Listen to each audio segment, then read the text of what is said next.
Grimke was born in 1792 to John Faucherord Grimke and Mary Smith, and was an uneducated woman that was raised in South Carolina, where being a slave owner was a norm.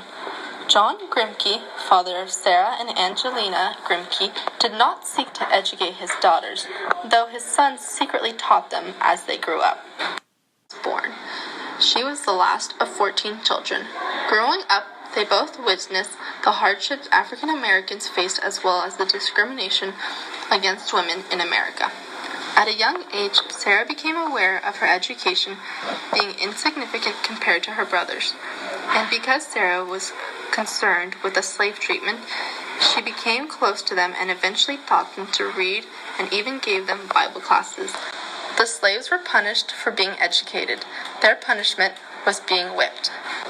They became slave abolitionists because, after being for many months in Pennsylvania, when I went back, it seemed as if the sight of the slaves' condition was insupportable.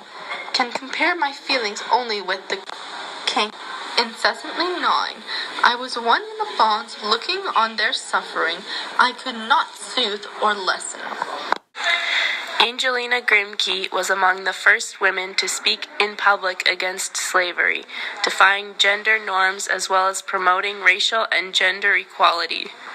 In 1829, she joined Sarah in Philadelphia, where they both became members of the Philadelphia Female Anti-Slavery Society. Angelina then became interested in law and rights of the people, but was unable to attend law school because of restrictions on women's education. Angelina was introduced to the Society of Friends, Quakers, who had liberal views on slavery and gender equality, and converted to Quaker faith along with her sister, Sarah Grimke. Both were abolitionists, writers, members of the suffrage system, as well as being educators.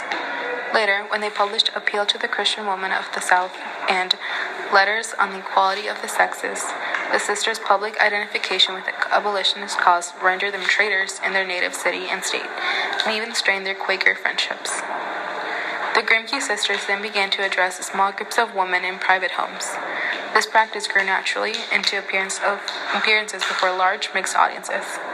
The sisters entered the national spotlight as abolitionists when Angelina wrote a letter condemning slavery to William Lloyd Garrison, publisher of the abolitionist paper The Liberator.